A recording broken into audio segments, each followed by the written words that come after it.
आज का प्रकरण है राजस्थानस्य अर्वाचीन साहित्यकार। राजस्थान के अर्वाचीन साहित्यकार। ये इसमें से प्रश्न आएगा आपके 10 नंबर का कि राजस्थान के अर्वाचीन कवि, 2 अर्वाचीन कवि पूछ लेंगे, या तो जैसे कि सीताराम भट्ट, राजवेद, सूर्यनारायण शास्त्री, इस प्रकार से करके 2 अर्वाचीन कवि साहित्यकार के बारे में पूछेंगे, जिसके बारे में आपको पूरा वर्णन लिखना है। देखते हैं इसकी विशेषता। संस्कृत भाषायां तद अंतर्गत वाङ्मयश्च विविधेषु वैशिष्ट्येषु एकम असाधारणं वैशिष्ट्यं तस् अखिल भारतीयत्वम् अस्ति। संस्कृत भाषा और उसके अंतर्गत वाङ्मय की विधि विशेषताओं में से एक असाधारण विशेषता उसका अखिल भारतीय तत्व है। हिंदी, मराठी, कन्नड़ आदि वाङ्मय शाखासु एकद वैशिष्ट्य नास्ति। हिंदी, मराठी, कन्नड़ आदि वाङ्मय शाखाओं में यह विशेषता नहीं है।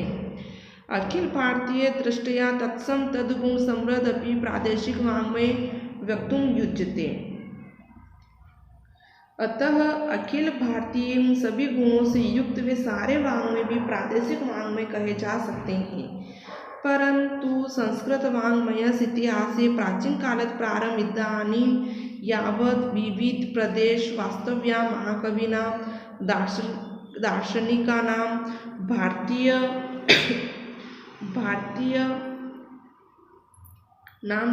नामध्यानि लभ्यते।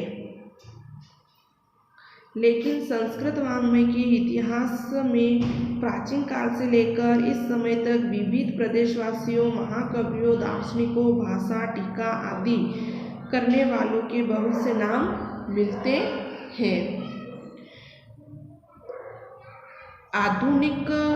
आधुनिक तत्प्रदेशों बुद्ध संस्कृत वाङ्मय पर्यालोचन परा बहव प्रबंधा प्रकाशम आगता। आधुनिक काल में उन प्रदेशों में रचे संस्कृत वाङ्मय के पर्यालोचन अनेक ग्रंथ प्रकाश में आए हैं। तेषु शोध प्रबंधेषु यद्यपि तत् प्रदेशवासिनां ग्रंथानां समीक्षण वर्तते। उन शोध प्रबंधों में यद्यपि उन प्रदेशवासियों के ग्रंथों का समीक्षा, तथापि वहाँ को भी प्रादेशिक रचना दिखाई नहीं देती है। तत्र अपि प्रादेशिकी संसृष्टि अपि दृष्टिपथम आयाति। तंजौर राज्य से जन्मे संस्कृत उपासकों की नामावली बहुसिक केरल के, महाराष्ट्र और कर्नाटक के नाम उपलब्ध माने गए हैं। काशी ग्रंथेषु न केवल उत्तर प्रदेशीया एवं अपितु बंगा, कलिंग, नेपाल, बिहार आदि प्रदेशिना विद्यन्ते। उसी प्रकार काशी में स्थित ग्रंथकर्ताओं में न केवल उत्तर प्रदेश अपितु बंगाल, उड़ीसा, नेपाल, बिहार आदि प्रदेशवासियों के नाम भी गिने जाते हैं। अब यहाँ पे दिया गया है सीताराम भट्टपणिकार, यानी सीताराम भट्ट। इनके बारे में क्या बताया गया है कि श्री सीताराम भट्ट पर्वणिकर पर्वणि कुल प्रवर्तक श्री माधव भट्टस कनिष्ठ भ्राता आसीत्। श्री सीताराम भट्ट पर्वणिकर पर्वणि कुल के प्रवर्तक श्री माधव भट्ट के छोटे भाई थे। पर्वणिकर वंशीय मूलोद्गम स्थाने महाराष्ट्र नासिक जनपदे स्थित पर्वणि नामक ग्राम अस्ति। पर्वणिकर वंश का मूल उद्गम स्थान महाराष्ट्र में नासिक जनपद में स्थित पर्वणि ग्राम है। अयम कवि समाय जयसिंह राजाश्रित कवि आसीत्। यह कवि समाय जयसिंह के राजश्रित कवि थे।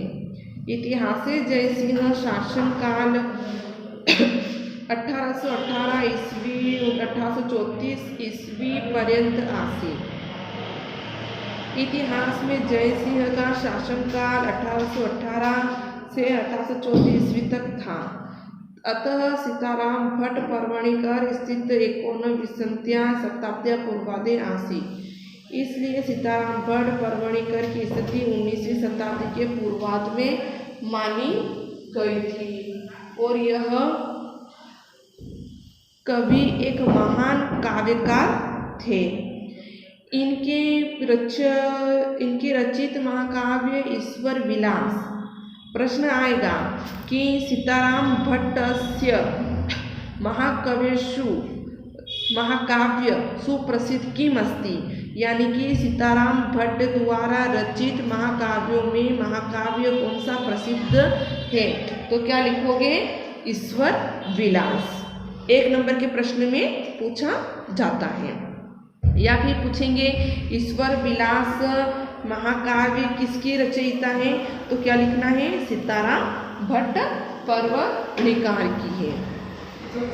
अस्मिन् इतिहास काव्ये जयपुर शासक ईश्वरी सिंहस्य तस्य पूर्वजन्मना क्रमिक वर्णनम अस्ति।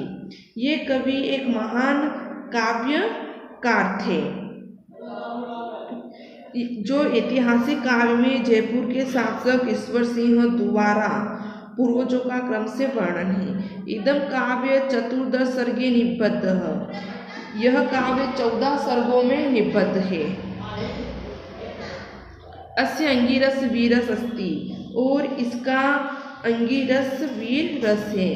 अत्र वैदर्भी गौड़ी पांचाली आदाय रीत यथा स्थानं प्रयुक्ता सन्ति। यहाँ वैदर्भी गौड़ी पांचाली आदि रीतियाँ यथास्थान प्रयुक्त हुई है। अस्मिन् महाकाव्ये अलंकार रस वर्णन वैविध्य भाषा दृष्टि महाकवे अद्भुत काव्य प्रतिभाया दर्शनम भवति। इस महाकाव्य में अलंकार रस वर्णन की विविधता भाषा आदि की दृष्टि से महाकवि की अद्भुत काव्य प्रतिभा का दर्शन बताया गया है।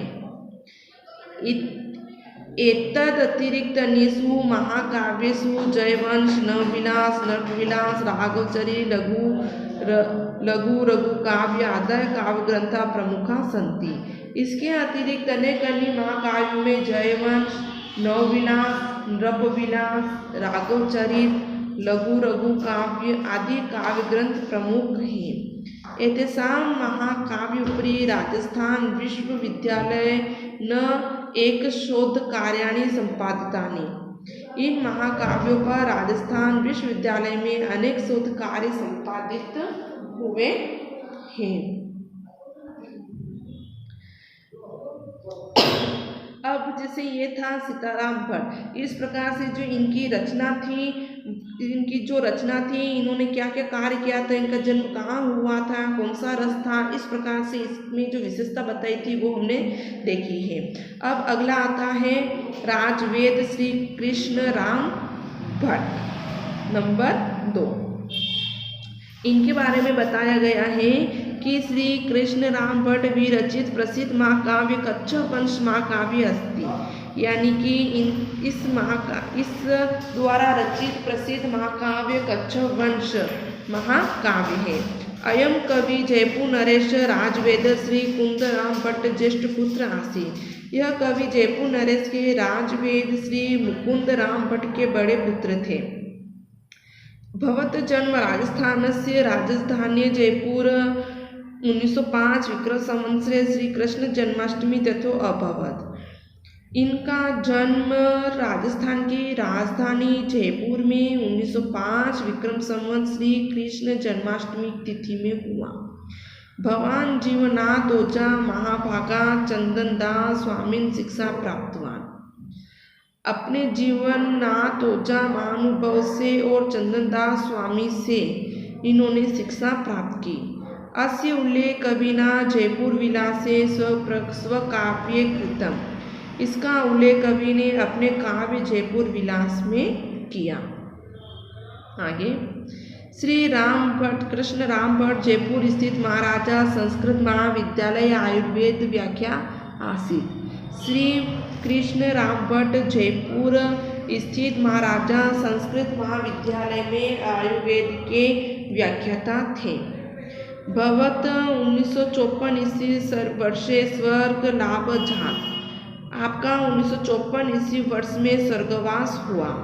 श्री कृष्ण राम भट्ट विरचित महाकाव्येषु कच्छप वंश महाकाव्येषु प्रसिद्ध अस्ति। इन श्री कृष्ण राम भट्ट विरचित महाकाव्यों में कच्छप वंश महाकाव्य सुप्रसिद्ध है।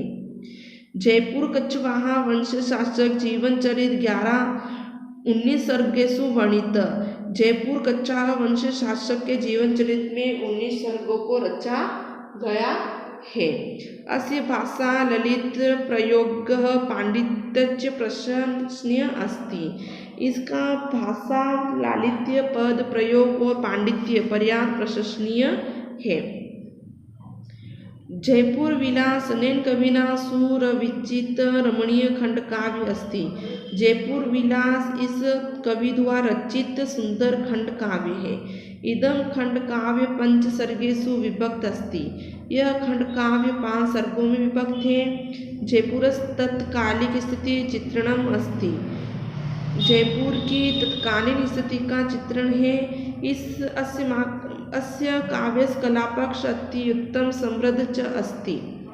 इस काव्य का कलापक्ष अत्यंत उन्नत और समृद्ध है, परंतु भावपक्षस्य उत्कृष्टा तथैव न अस्ति।